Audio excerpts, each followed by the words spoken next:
தற்போது நம்மிடையே ஐநா முன்னாள் அதிகாரி திரு ஆர் கண்ணன் அவர்கள் நம்மிடையே இணைகிறார். வணக்கம் சார். சண்டை நிறுத்த அறிவிப்பு வெளியான 3 மணி நேரத்திலேயே பாகிஸ்தான் காஷ்மீர் எல்லையில மீண்டும் தாக்குதலை நிகழ்த்தி இருக்கு. இந்த மாதிரி உடன்பாட்டை மீறி பாகிஸ்தான் செயல்படும் அப்படின்னு இந்தியா முன்னரே கணித்த ஒன்றுதான். இந்த நிகழ்வை நீங்க இப்போ எப்படி பாக்குறீங்க?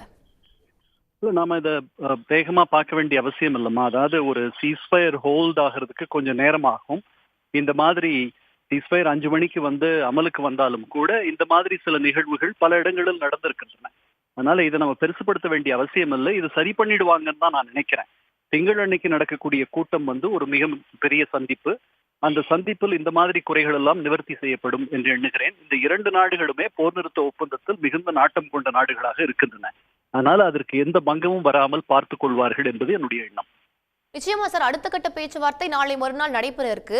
இருப்பினும் தற்போது மாதிரி தாக்குதல் மக்களுக்கு ஒரு பதற்றத்தை ஏற்படுத்துது. மேலும் 3 நகரங்கள்ல ஏற்கனவே பிளாக் அவுட் செய்யப்பட்டிருக்கு. இது மக்களுக்கு ஒரு பெரும் அச்சம் தானே. ஏன்னா நிம்மதி பெருமூச்சு இப்பதான் அவங்க விட்டுருந்தாங்க. இந்தியா பாகிஸ்தான் போர் நிறுத்தம் அறிவிச்சிட்டாங்க அப்படின்னு.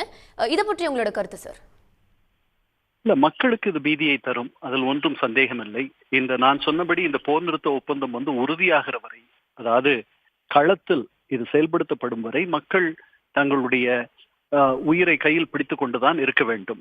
அது நடைமுறைக்கு வருவதற்கு 2 நாடுகளும் 2 நாட்டினுடைய இராணுவ தளபதிகளும் அரசியல் தலைவர்களும் ஒத்துழைப்பார்கள் என்று நான் எண்ணுகிறேன். அதனால இந்த நிகழ்வு ஒரு சின்ன அபரேஷன், ஒரு விதிவிலக்காகத்தான் இருக்க வேண்டும் என்பது என்னுடைய எண்ணம்.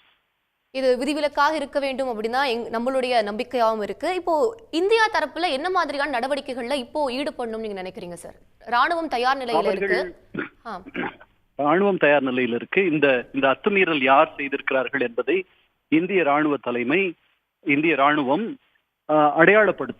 அடையாளப்படுத்தி இதை திங்கள் அன்று நடக்கக்கூடிய பேச்சுவார்த்தைகளில் தனக்கு சாதகமாக பயன்படுத்தும். அதாவது இந்த போர் நிறுத்த ஒப்பந்தம் என்பது பேரளவில் நடந்திருக்கிறது. உங்களிடத்தில் ஒரு கட்டுப்பாடு இல்லை, நீங்கள் சொல்வதை கேட்கக்கூடிய நிலையில் உங்களுடைய ராணுவ வீரர்கள் இல்லை அப்படின்ற ஒரு வாதத்தை கூட வைக்க முடியும்.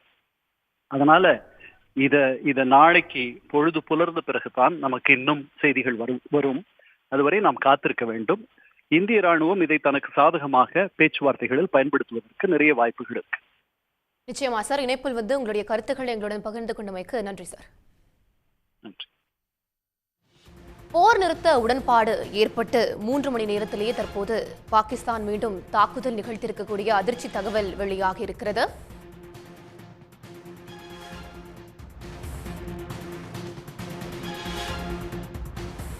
தற்போது காஷ்மீர் முதலமைச்சர் உமர் அப்துல்லா வெளியிட்ட காட்சிகளை பார்க்கலாம். ட்விட்டர் வாயிலாக அவர் ஒரு காட்சியை பதிவிட்டிருக்கிறார். அதனை பார்க்கலாம்.